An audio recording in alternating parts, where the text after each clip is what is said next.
দক্ষিণ গাজার খান ইউনিস শহর। ঘোড়ার গাড়িতে চড়ে যে শিশুটি এই শহর ছাড়ছে সে জানে না তার গন্তব্য কোথায়। নবজাতককে কোলে নিয়ে যে মা বসে আছেন তিনি জানেন না সন্তানের খাবার আসবে কোথা থেকে।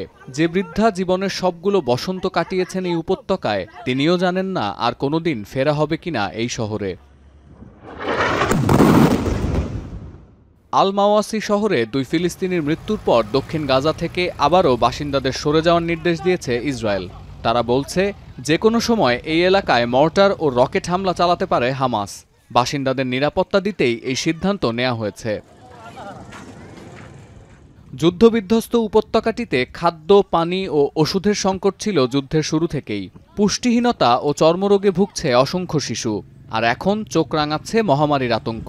25 বছর পর গাজায় এই প্রথম দেখা দিয়েছে পোলিও। এতে আক্রান্ত 10 মাসের একটি শিশুর তথ্য নিশ্চিত করেছে গাজার স্বাস্থ্য মন্ত্রণালয়। পোলিও মহামারীর আকার ধারণ করার আগেই যথাযথ পদক্ষেপ নেয়ার ঘোষণা দিয়েছে জাতিসংঘ। মানবিক সংকট বিবেচনায় যুদ্ধবিরতি কার্যকর করে পোলিও টিকাদান অভিযান শুরুর আহ্বান জানান সংস্থাটির মহাসচিব। তিনি বলেন, এই ক্যাম্পেইনের আওতায় গাজার 10 বছরের কম বয়সী 6,40,000 শিশুকে ভ্যাকসিন দেওয়া সম্ভব হবে।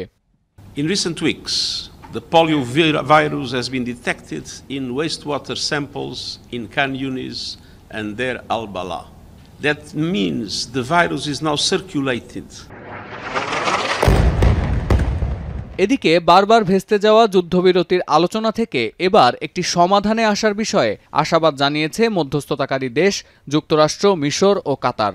গেল শুক্রবারের আলোচনা থেকে বেশ কিছু গুরুত্বপূর্ণ ও গঠনমূলক সিদ্ধান্ত এসেছে বলে দাবি করেছে তারা। এমন বাস্তবতায় আগামী সপ্তাহে আবারও কাতারের দোহায় বৈঠকের ঘোষণা দেওয়া হয়েছে।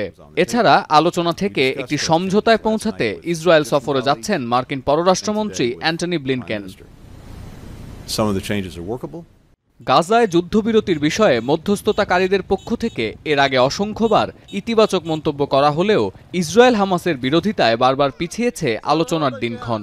ফলে মার্কিন প্রেসিডেন্ট আশ্বাস দিলেও গাজার যুদ্ধের পরিণতি নিয়ে সন্দেহ থেকেই যাচ্ছে সাধারণ মানুষের মনে। সতীর্থ কর্মকার, এখন বিশ্ব।